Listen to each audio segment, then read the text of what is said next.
There are 355 million menstruating women and girls in India, and as much as 80% of them don't have access to menstrual hygiene products.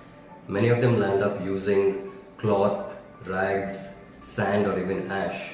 And because of such practices, the infection rates are going up by almost as much as 70%, and which is not good for their future. Even despite all the national measures that have been done to improve sanitation, Indian women and girls still don't have access to good hygienic facilities or cultural support, and we must do something for them.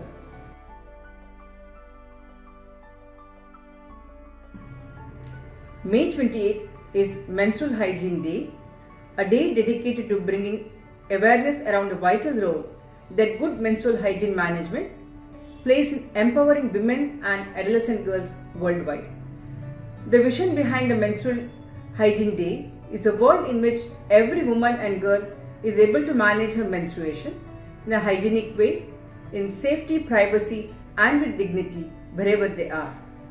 This year's theme is It's Time for Action, to ensure girls and women do not feel limited by their periods through increased education on menstrual hygiene.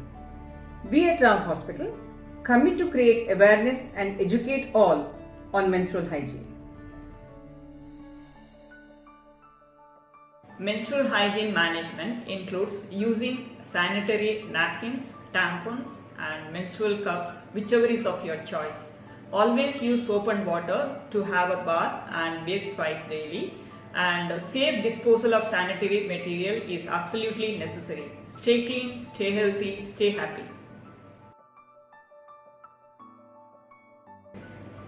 Menstruation is known as periodic, monthly, regular shedding of the blood mixed with the mucus from the inner lining of the uterus through the vagina.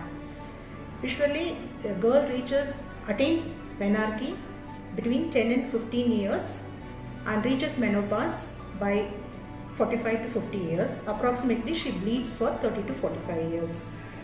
During each menstrual cycle, there will be a development of a follicle, egg, and development of the inner lining of the uterus. If there is a pregnancy, the inner lining of the uterus, it becomes receptive to receive the embryo. Or else, if there is no pregnancy, the endometrium, it gets sheds off. That's known as menstruation. Follow good hygiene practices during menstruation. Change napkins regularly every 4 hours. Remember to carry a change of napkin when you are going out. Wash genital area after each use of toilet, also after urination. Take regular bath every day, especially when you're having periods, and make sure that the area between your legs are dry, otherwise infections can set in. And make sure that you are never using soap or any other products to wash your vagina.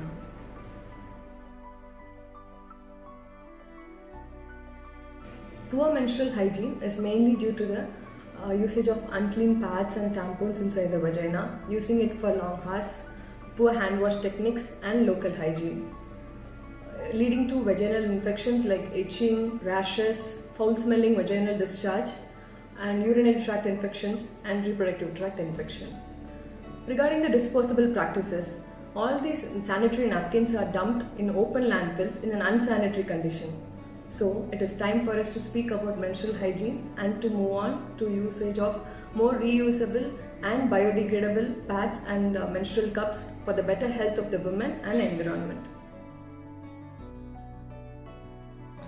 A lot of people suffer from severe pain during menstruation. At that time, what you can do is a warm water shower would help, as well as a hot water bag would ease your back pain.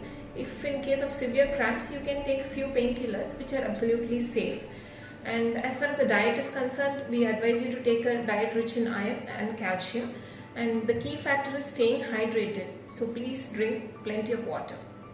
Hello, low stress, balanced diet and a healthy lifestyle is the secret to having a healthy and happy period. 4 out of 5 women suffer from premenstrual syndrome. We at Rao Hospital help you to get over this. You can walk into, talk your concerns, and we help you to put a period to your period worries. Thank you.